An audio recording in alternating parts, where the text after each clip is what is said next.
Greetings, friend, and welcome to the Between the Covers podcast, where we are working every day to remove the self-limiting beliefs that are preventing us from becoming the heroes of our own stories. I am Marcus Spar, and just a quick reminder, if you have any questions or you have, say, an idea of someone that we can interview or research for a future hero study, then you can get in touch with me, let me know at questions.btcpod@gmail.com. Today, I want to talk about the impressions of our character. And this is something that has been coming up a lot lately, especially in the political realm, because there have been so many so many bizarre things that have been coming up as we're getting closer and closer to the midterms. Now, at the time of this recording, it's the middle of May, so there is likely a lot more that has happened by the time that you are listening to this. But let's just take a look at some of the things that have been happening recently that are really showing the impressions of characters of a lot of different people. And first of all, I want to thank Mercedes Chandler. I doubt that you are actually listening to this, Mercedes, but this was very eye-opening and helped to give me the ideas of what we're going to be talking about here. Recently, there was the White House Correspondents Dinner, and it may have even lost its way in the news cycle at this point. But there was someone who tried to break into the dinner in order to assassinate some high-profile individuals. Again, violence, that's not how we're going to fix this. And at the same time, I also know that sometimes it can feel like we are completely out of options. I get that. I really do. One of the things about all of this is we are oftentimes terrible storytellers of our own character. So we want to look at our actions and the words of others because they're going to say more about what we're going to say about ourselves. And this is something that I try really hard to remember. I like to share examples of what has been going on in my own life as we're talking about these different aspects of the hero's journey, of politics, of religion, spirituality, as we're talking about following our dreams. And I like to use myself as an example because I'm the one whose story I understand the most. And I also try really hard not to gloat about whatever is going on. I try my best to be as real as possible, and I try very hard to make sure that my actions are in line with the words that I say. Let's talk about some of these examples where that's not something that I have seen. In the realm of politics, again, going back to the White House Correspondents Dinner, what had happened is there was this attacker who happened to be apprehended, and as they were trying to evacuate everyone, there were some very stark examples of these people, these Republicans who are in power, who say that they value life, not really showing that. The Secret Service came in and was doing its job, it had to get these people out. These people who are terribly important. The Secret Service was doing its job. And as soon as they found out that there was a threat, they had to get these people that are in power to safety. That includes the president, vice president, members of the cabinet. And with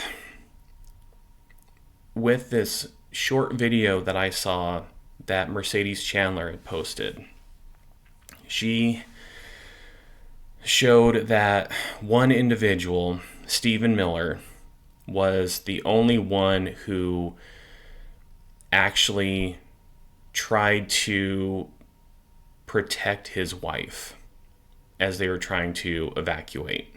There were some people that, as soon as they were told you need to get out of here, they were pretty much of the mindset of get the fuck out, don't care about anyone else. And with the example, because I had done some research on what had happened with Stephen Miller compared to all of these other people at the Correspondents Dinner. He was told by the Secret Service agent that was assigned to him that he needed to get out. And he was helping his wife get up. And the Secret Service agent had apparently said,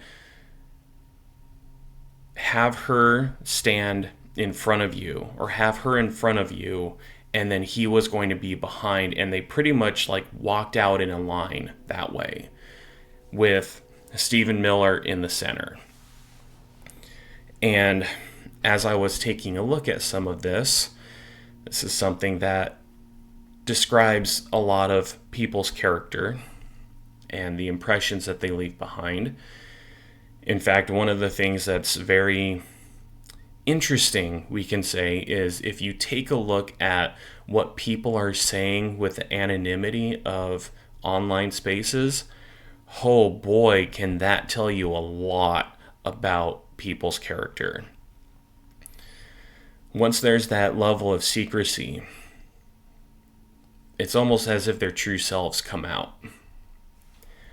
But I saw a lot of people in the comments of this short video explaining that it looked like that Stephen Miller was using his own wife, his own pregnant wife, as a human shield.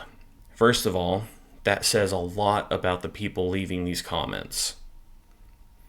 That also says a lot about the impression that Stephen Miller has made, where when people see this kind of response in a video, that's the first thing that their minds go to. They go to him using his wife as a human shield to protect himself. I even saw some comments where people were saying that he wasn't trying to protect his wife, he was trying to protect his incubator, because she's, at the time that this took place, she was 8 months pregnant. This does not show a lot of good about the impressions of Stephen Miller, some of these other people in power, and the people leaving these comments on these videos. I'm trying my best to be fair here, because I have not been shy about my disdain for the Republican Party and all of the bullshit that they have been doing. And yet we also see a lot of people who are really sinking down to their level and not really valuing the life and virtues of many, many other people. Back to this Correspondents Dinner. J.D. Vance was told he needed to get out, and there was the the like chief administrator or the head of the White House Correspondents Dinner who was sitting next to him. Or no, actually, I think she was sitting on one side and there was a different woman who was sitting on his other side. And it's not like these people were his wife by any means. But he just totally abandoned them. J.D. Vance was the first person to leave. The Secret Service then goes to get President Trump out. President Trump leaves.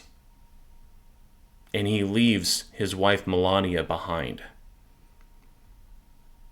You see the president leaving, and she is effectively on her hands and knees under the table, trying to do whatever she can to protect herself. RFK, he was told to leave, and he left his wife behind.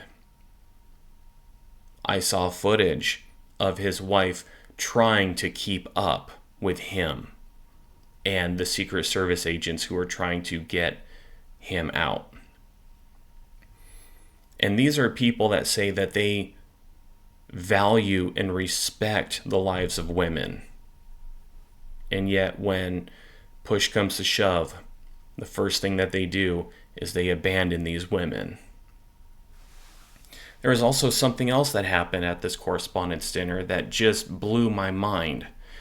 That was the number of people who just pulled out their phones in order to record themselves, record the event that was taking place, to live stream what was going on. I can assure you that trying to get more impressions and clicks on your videos is not more important than your life. It's absolutely not more important than your life.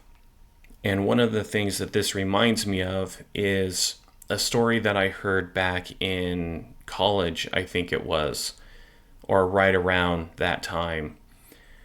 I heard a story of some people who were being rescued. They were in danger of drowning. And I don't remember if it was like their boat had sunk, but they had to bring in the Coast Guard with a helicopter in order to get these people safely out of the water. And there was this couple who they were involved with this unfortunate experience.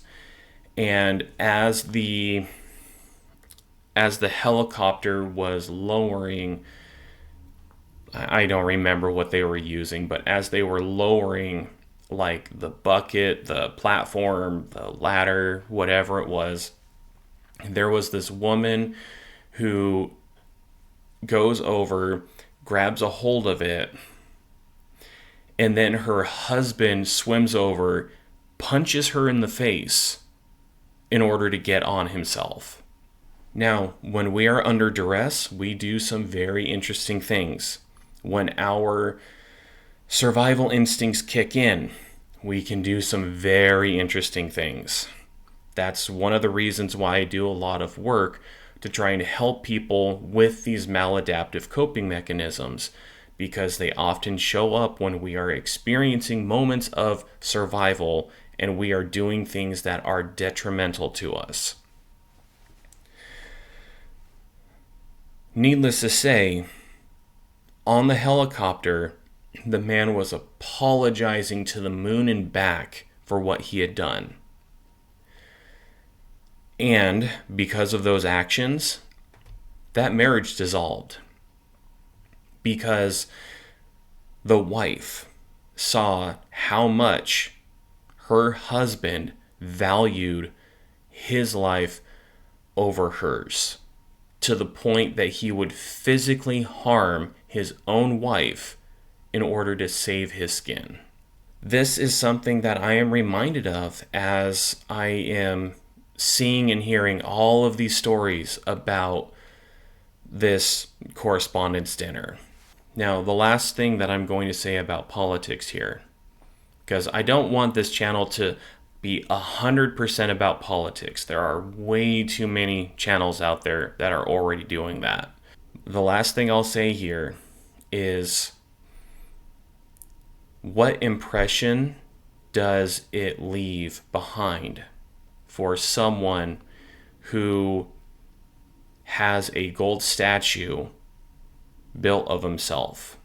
I was listening to Andrew Seidel's podcast, One Nation Indivisible, and he was talking about this. And he said that the first 36 hours of this being on the news cycle, he thought it was a hoax. He thought it wasn't real.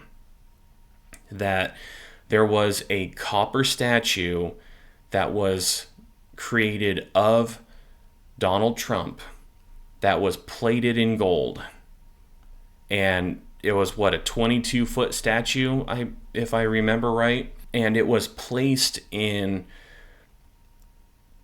hole 7 of a golf course. I'm guessing it's a golf course that Trump has frequented. What kind of impression does that leave behind? What kind of impression does it leave behind that passports are going to have Trump's face printed on them? What kind of impression does it leave that he is changing the name of one of the historical centers in DC to include his name as well? What kind of impression does that leave? To some people, they don't bat an eye about it. In fact, considering how many conservative Christians are behind Trump in what he's doing here, what does it say about your character and the difference between your words and your actions when you have to, very first thing at the reveal of this statue, have to explain that this is not idolatry?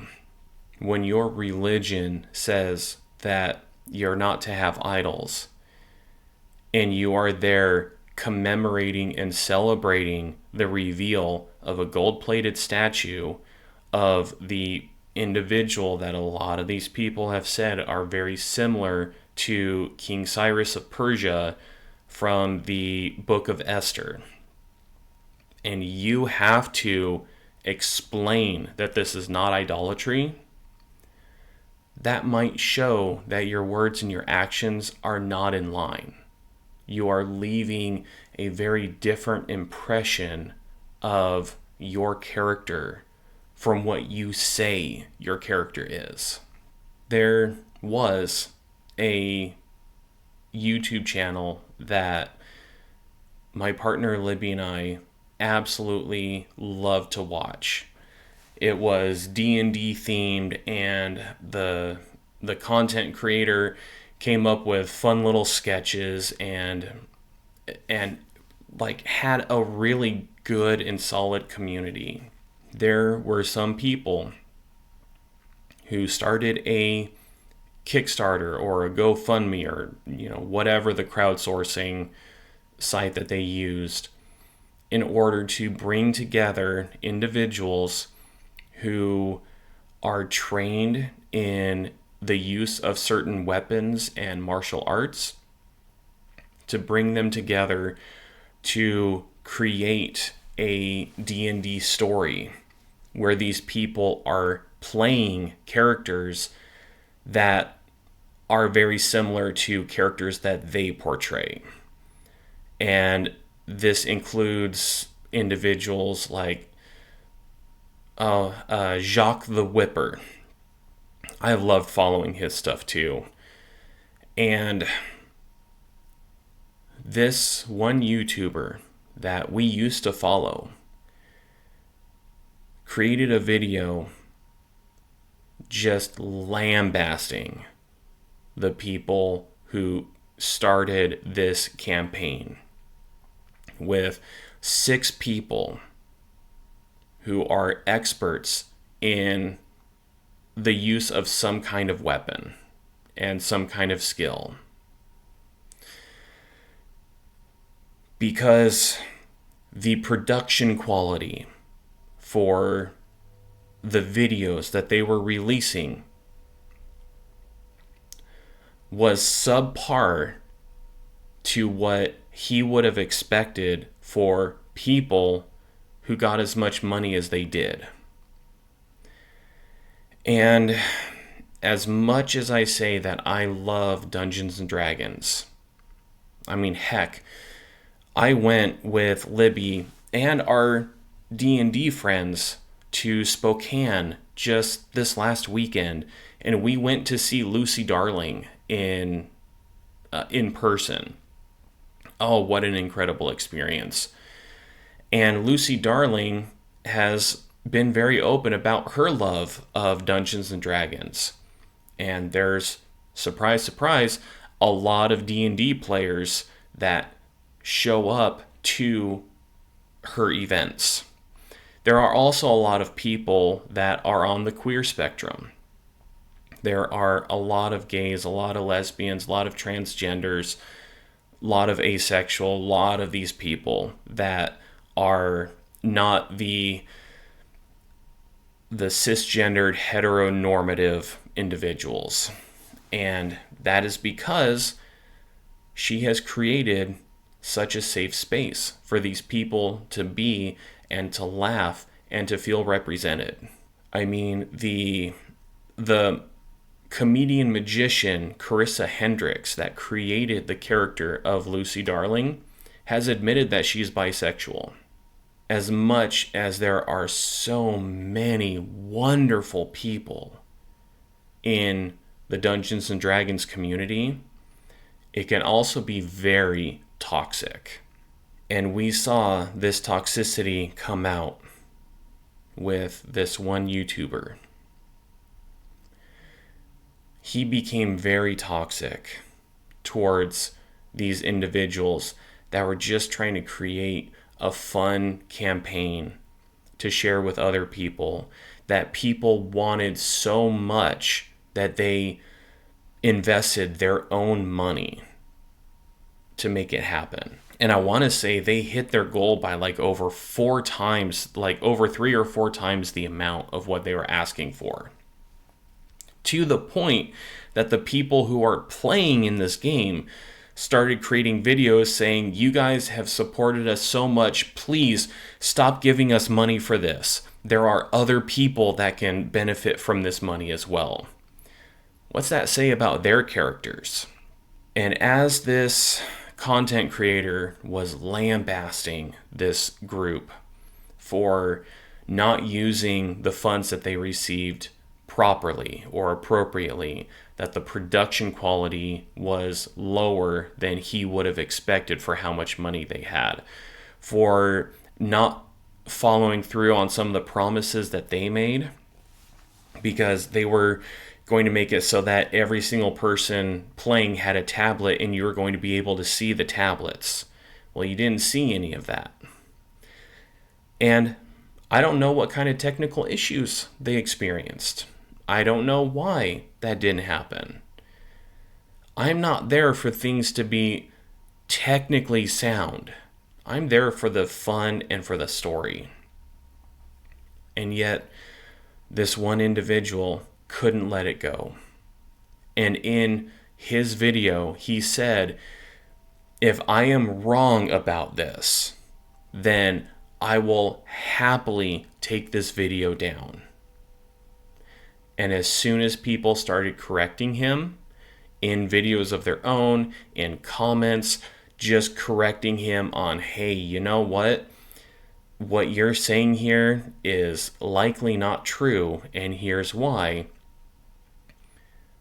He was provided evidence that said what he was stating was incorrect. And did he take the video down? No, he did not. He doubled down. He destroyed his own reputation because he just couldn't follow through with the words that he said. That left a very different impression of his character than I had ever seen before. And with some of the things that we talk about here, people who break our trust, that is what we tend to remember about them. It's usually the negative impressions that are the most long-lasting. Yeah, this guy created a lot of fun content. We no longer watch his content anymore because we saw his true colors. And that's one of the things that happens in our social media laden society that we live in. Everyone is trying to create a specific image of themselves. I mean, when I interviewed my friend Katie, she laughed as soon as I jumped into the introduction because she knew that I was putting on a presentation. Let's be honest. And she's had to do the same thing with her job. I try very hard to keep my values there on the forefront. My value for life, my value for security and safety, my value for people to be able to have an income that they can live off of. That people are able to freely live their lives and express their sexuality and their religion without having it being thrust down the throats by other people who think that their sexuality and their religion are the true ones. I try very hard to make sure that you guys are seeing the most authentic version of myself. I mean, I'll be honest, I do put on somewhat of a persona whenever I get in front of this microphone. And a lot of that is because I need to make sure that I am articulating myself properly. I am projecting my voice properly. Because a lot of times, that's not how I am in real life. I try my best to only cut out like the long pauses that I put in to these recordings. I try to show how fallible of a person I am. And I hope that if you ever do meet me in person, that the person you see in person, the impression of my character that is left behind is the exact same as what you see here, because it's my authentic self. It is my authentic self who is afraid, who has dreams and aspirations, who wants to be seen and loved, who wants to write, who wants to play video games, who wants to tell awesome and compelling stories. Someone who doesn't say things properly all the time. Someone who has made horrible mistakes in his past and is trying to do all he can to rectify those mistakes. It is my sincerest hope that if you are ever to meet me in person, that the person that you meet has the same impression as the person you see here. The impression of our character that we leave behind is going to have long-lasting ramifications. This unfortunate content creator, I think he's lost a lot of his popularity, and that's going to have an impact on his life. A lot of these people that are in positions of political power, they are leaving impressions that are going to leave troubling legacies. to say the least. Be very careful, my friend, about the kind of impression that you leave behind. Do your best to have your authentic self be represented wherever you go. If you're putting on a mask, and that's not to say that you're masking, that's different in the autism spectrum, but if you are putting on a mask in order to create a personality or a persona, an image for other people to love, that mask is eventually going to fall off and it's not going to end well. That's where I'm going to leave you for this week. We'll be back again next week. And until next time, live strong for today.